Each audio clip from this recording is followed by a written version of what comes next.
Kuja tu wewe kwa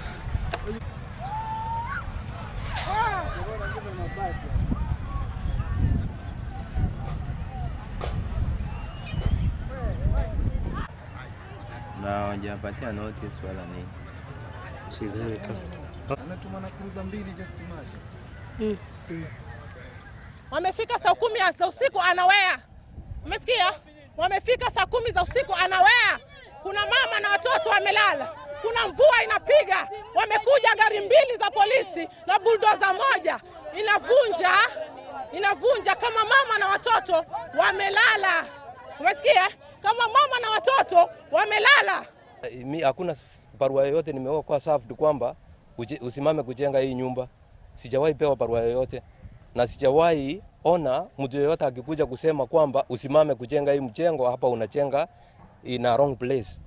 Sasa hii ndio napata usiku. Kama askari alikuwa anajua mimi niko na makosa, mbona hakuje usiku? Asikuje wakati mchana niko, anishike, anipeleke kotini, niende kujibu mashtaka. Na mimi nataka nimwambie OCPD na county commandant wa polisi ama regional commandant wa polisi, hii tabia imezidi ndani ya Kilifi County.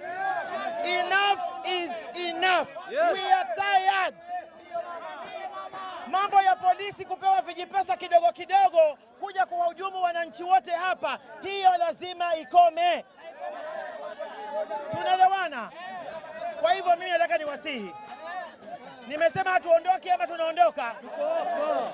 Hatuondoki, hapa ndio kwetu, hapa ndo tunaita nyumbani. Hatuwezi kuondoka. Lakini challenge yangu kubwa ni kwamba hivi watu wameachwa bila makao, watu wameachwa bila chakula.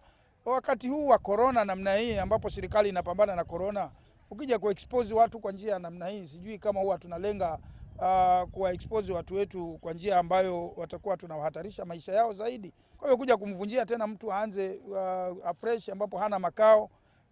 Watu wana familia, watu wako na watoto wachanga ndani ya nyumba. Tunatarajia watu hao waende wapi na wafanye nini?